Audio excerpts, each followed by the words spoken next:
बहू हमारे साथ खाएगी तो परोसेगा कौन। उसकी आंखों के आगे अंधेरा छाने लगा था। लग रहा था जैसे अभी वो चक्कर खाकर गिर पड़ेगी। किसी तरह खुद को संभाला और रसोई में गई।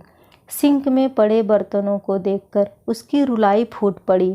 फ्रिज के ऊपर रखी हुई घड़ी पर उसकी नज़र पड़ी। घड़ी की सुइयां तेजी से घूम रही थी। वो भी तेजी से अपने हाथों को चलाने लगी। अभी चावल, रायता, पापड़ और सलाद बाकी था। बाकी की सब्जियां उसने पहले ही बना ली थी। उसकी ननंद का फ़ोन आया था। भाभी 2 बजे तक आएंगे, सबको बहुत तेज़ भूख लगी है। अचानक पीयूष के रोने की आवाज़ आई। सुगंधा भागकर कमरे में गई। देखा तो पीयूष उठ चुका था। उसे भूख लगी थी, कुनकुना भी रहा था। शायद उसकी नींद पूरी नहीं हुई थी। सुगंधा ने अनुमान लगाया, आधा घंटा तो लगेगा पीयूष को दूध पिलाकर सुलाने में। जल्दी से उसने कुकर में चावल चढ़ा दिया और फिर सुलाने लगी। बिखरे हुए बाल, जैसे तैसे साड़ी पहनी हुई, चेहरे पर थकान, नींद से बोझिल होती आंखें और उन आँखों से टप टप टपकता आंसू। शायद वो परेशान हो गई थी ये ना खत्म होने वाले घर के कामों से। दूध पिलाते पिलाते थोड़ी देर आराम के गोद में खुद भी बैठ गई। अभी पीयूष मात्र 25 दिन का हुआ था। उसे देखने उसके दादा दादी और छोटी बुआ गांव से आई हुई थी। सुगंधा अपने पति के साथ शहर में रहती थी। जब पीयूष होने वाला था तब सुगंधा अपने मायके चली गई थी, लेकिन पति को अकेले परेशानी में देख वो जचकी के 20 दिन के बाद ही आ गई थी। मायके वालों ने बहुत रोका, कम से कम 2 महीने रुक जाती, पर पति के प्यार और फिक्र के आगे माँ पिता का मुंह भी सुगंधा को बांध ना पाया। सुगंधा आ गई थी।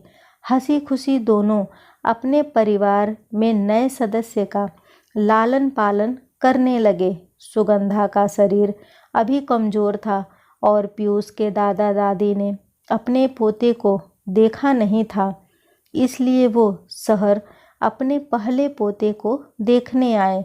सुगंधा के पति आशीष बहुत खुश हुए। देखना, अब तुम्हें थोड़ा आराम हो जाएगा, लगे हाथ छोटी के लिए रिश्ता भी देख लेंगे। फिर भी सुगंधा चिंता में थी। अब वो बहुत जल्दी थकने लगी थी। रात को उसकी नींद पूरी नहीं होती थी। कितना भी कोई भी करे, फिर भी बहू को चाय, नाश्ता, खाना सब तो समय पर देना ही होता है। बहरहाल सुगंधा के सास ससुर जब आए तब सुगंधा को सबसे बड़ी परेशानी सर पर रखी पल्लू पड़ी। पीयूष के होने के बाद तो नाइटी में ही रहती थी। अब 6 गज की साड़ी, उस पर सर पर पल्लू। छोटा पीयूष जब तक उसका दूध पीता फिर सो जाता। सुगंधा सुबह उठकर सबके लिए चाय, नाश्ता, खाना बनाती। वहीं ननंद काम से कोई मतलब नहीं रखती, दिन भर टीवी देखती रहती या फ़ोन चलाती। फिर सुगंधा अपने मुंह से कैसे कहती कि थोड़ी मदद कर दीजिए। वैसे भी वह संकोची स्वभाव की थी। उसकी सास जब सुगंधा को खाना बनाना होता तब पीयूष को पकड़कर बैठी रहती, लेकिन जब वो कपड़े खराब करता तब आवाज़ लगाती, बहू कपड़े बदल दो। सुगंधा मन ही मन सोचती, दादी बुआ ये भी तो बच्चे के कपड़े बदल ही सकते हैं, और माँ उन्होंने तो बच्चे पाले हैं, फिर कपड़े बदलने में कैसी घृणा। पीयूष के ढेर सारे कपड़े, घर के कपड़े, खाना, सबकी फरमाइश। सुगंधा थकने लगी थी। कभी कभी उसकी परेशानी देखकर आशीष अपनी माँ से कह देता, माँ आज आप सब्जी बनाओ ना, आपके हाथों की खानी है। अरे अभी भी तुझे मेरे हाथों की खानी है? मैं तो सिर्फ अपने पोते को खिलाने आई हूँ। 2-4 महीने अच्छे से मन भर कर जाऊंगी। इधर सुगंधा को 2-4 दिनों में और कमजोरी महसूस होने लगी। नाश्ता सुबह सबको कराने के बाद करती वह। दोपहर का खाना जब तक सास ससुर नहीं खाते नहीं खा पाती थी। एक बार आशीष ने कहा भी था, सुगंधा आओ तुम भी खा लो, पर सास ने ये कह दिया, बहू हमारे साथ खाएगी तो परोसेगा कौन। तब से वह अकेली ही खाती। कुकर की सीटी से सुगंधा जैसे ही नींद से जागी, पीयूष को दूध पिलाते पिलाते कब उसकी झपकी आ गई थी पता ही नहीं चला।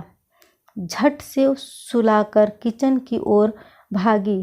कम आंच पर चढ़ा कुकर 2 सीटी मार चुका था।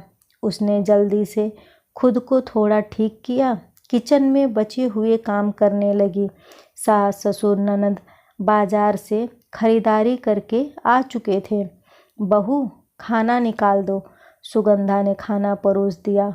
अरे पापड़ नहीं तले और सब्जी में कोई स्वाद नहीं है। मम्मी जी, वो पीयूष आज गोद नहीं छोड़ रहा था। सुगंधा ने रात की बची हुई सब्जी और सुबह की जो था वो भी सामने रख दिया, पर उन लोगों ने एक एक चम्मच थाली में लेकर हाथ तक नहीं लगाया। मन मारकर आखिरी में उसी को बचा हुआ खाना पड़ता, फेंकती कैसे। सास को पता चलता तो 4 बात और सुना देती, और उसकी ननद लगभग रोज कुछ ना कुछ छोड़ती या बर्बाद करती थी। आशीष को सुगंधा के चेहरे पर थकान साफ साफ दिखाई दे रही थी। उसने एक काम वाली लगाने के लिए कहा था, पर सुगंधा ने बढ़ते खर्चों का हवाला देते हुए मना कर दिया था। पर अपने घर वालों का रवैया देखते हुए वो आहत था। उसे तो लगा था शायद मम्मी और बहन के आने से उसे आराम हो जाएगा, पर यहाँ किसी ने सुगंधा के घर के कामों में कोई सहयोग नहीं दिया। एक दिन वह जैसे ही पीयूष को दूध पिलाकर उठी, उसे चक्कर आ गया, गिर पड़ी।